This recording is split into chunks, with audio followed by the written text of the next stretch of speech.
Tejpal Singh ji, MoD और arm forces के सभी वरिष्ठ अधिकारीगण और मेरे प्यारे एनसीसी कैडेट्स, मीडिया के मित्रों, देवियों व सज्जनों, मेरी यह प्रबल इच्छा थी कि मैं हमारे एनसीसी के कैडेट से सीधा मिलूं और उनसे मैं सीधा संवाद करूं, पर अभी मैं कोविड पॉजिटिव हूं और आइसोलेशन और अन्य प्रोटोकॉल्स का पालन करने के कारण मुझे कहीं आने जाने की इस समय मनाही है।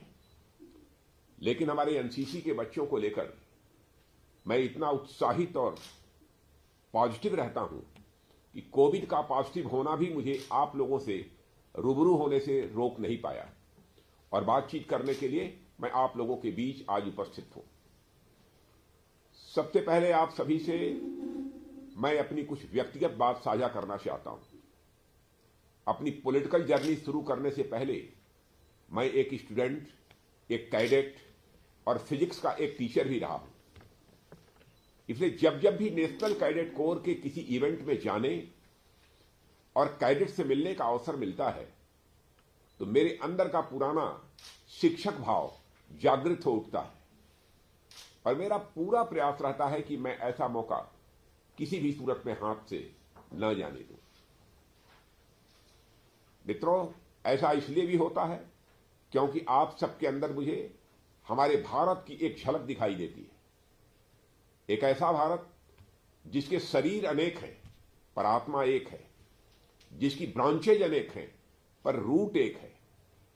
कहने के लिए तो आप लोग भारत देश के 17 अलग अलग डायरेक्टरेट से यहां आए हैं, पर उन 17 डायरेक्टर्स के बहाने मैं आप सब में अनेक क्षेत्र, अनेक भाषाएं और अनेक संस्कृतियां, अनेक रीति रिवाज मैं देखता रहा हूं। मेरे प्यारे कैडेट्स, आप लोग सर्दी, गर्मी और बरसात की तमाम मुश्किलों को पार करते हुए यहां तक पहुंचते हैं। देश भर के लाखों करोड़ों बच्चों में से कुछ बच्चे ही एनसीसी ज्वाइन कर पाते हैं और उनमें से भी बड़े कम बच्चे होते हैं जो इस रिपब्लिक डे कैंप तक पहुंच पाते हैं।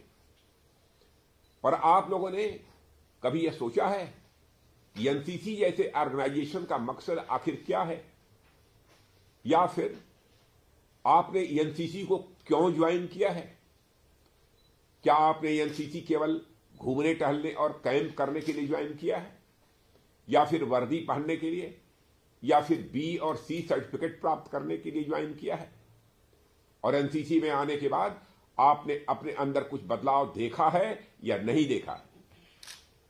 अगर आप सभी ने इन बातों पर गौर किया है तो अच्छी बात है बच्चों, नहीं तो आज रात सोने से पहले आप सभी इस पहलू पर भी विचार करें। मैं आपसे अपील करना चाहता हूं। विचार का मतलब नहीं कि आप एनसीसी के तात्कालिक नफे नुकसान के बारे में सोचें, बल्कि यह है कि एनसीसी के जीवन ने आपके बाकी जीवन को कैसे प्रभावित किया है, इस पर विचार करने की मैं बात कर रहा हूं। इस तरह से अगर आप देखेंगे तो मैं निश्चित रूप से कह सकता हूं कि आप अपनी लाइफ को 2 पीरियड्स में पाएंगे, एक प्री एनसीसी लाइफ और एक पोस्ट एनसीसी लाइफ। एनसीसी अब तक आपके अंदर ऐसी क्वालिटीज पैदा कर चुकी है जो आपको एक कंप्लीट पर्सन बनाने में सहायक होती है। इसने आपके अंदर एक लीडर, एक सैनिक, एक आर्टिस्ट, एक म्यूजिशियन और इन सबसे ऊपर एक अच्छे इंसान के गुण पैदा किए जो मैं अपनी आंखों से साफ देख सकता हूं। मेरे प्यारे कैडेट्स, यहां मिलने वाली सीख जैसे एकता, अनुशासन, सत्यपरायणता, साहस, सद्भाव, बंधुत्व और नेतृत्व जैसे गुण हमेशा से हमारे देश में मार्गदर्शक गुण रहे हैं और इन्हीं गुणों को अपनाकर हमारे युवाओं ने समाज में एक महान आदर्श भी स्थापित किया है। मैं आप सबसे आज हमारे समाज की कुछ युवा विभूतियों के बारे में बात करना चाहता हूं। साथियों, आप सभी युवा प्रहलाद की कहानी जानते होंगे। उनके पिता हिरण्यकश्यप ने तरह तरह से उन्हें सच्चाई की राह पर चलने से रोकना चाहा, उन्हें कई प्रकार की प्रताड़नाएं भी दी गई। बावजूद इसके वे सत्यपरायणता और सच्चाई की राह से कभी विचलित नहीं हुए और धैर्य और साहस के साथ अपनी राह वो चलते रहे। अंत में क्या हुआ हम सब जानते हैं। प्रहलाद ने हमें दिखाया कि समाज में अन्याय का कोहरा कितना भी घना हो, मानव अपने मूल्यों और आत्मिक शक्ति के सूरज के सहारे उसे चीरकर अपनी नई राह बना सकता है। इसी तरह आप सभी जगत गुरु शंकराचार्य के बारे में भी अवगत होंगे। केरल के एक छोटे से गांव में जन्मे इस युवा सन्यासी ने धर्म, अध्यात्म, दर्शन और विचार के संयोग से पूरी भारतीयता की अवधारणा को दुनिया के सामने रखने में कामयाबी हासिल की। सुदूर उत्तर में बद्रिका धाम से लेकर दक्षिण में रामेश्वरम और पूर्व में जगन्नाथपुरी से लेकर पश्चिम में द्वारिका धाम की जो स्थापनाएं उन्होंने की, वह आज भी भारतीय संस्कृति का अनवरत प्रचार प्रसार कर रहे हैं। और यह सर्वमान्य है कि आइडिया अथवा विचार के आधार पर ही सभ्यताएं, संस्कृतियां और शासन आगे बढ़ा करते हैं। और मुझे कहते हुए गौरव की अनुभूति होती है कि हमारे देश में वर्तमान में जो सांस्कृतिक और राजनीतिक अवधारणा विद्यमान है, उसको आज से 1000 वर्ष पहले एक युवा सन्यासी शंकराचार्य ने सुदृढ़ किया था। और ये सब हमें क्या सिखाते हैं? ये सभी हमें बताते हैं कि एक उद्देश्य, एक विजन, मन में हमेशा कुछ नया सीखने और करने की ललक हो तो एक सामान्य बालक भी प्रहलाद, शंकराचार्य और स्वामी विवेकानंद बन सकता है।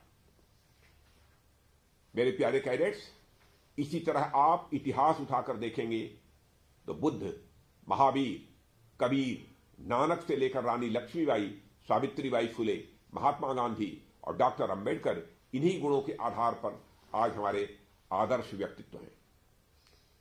यह सभी किसी भी कुल खानदान में पैदा हुए। यह मायने नहीं रखता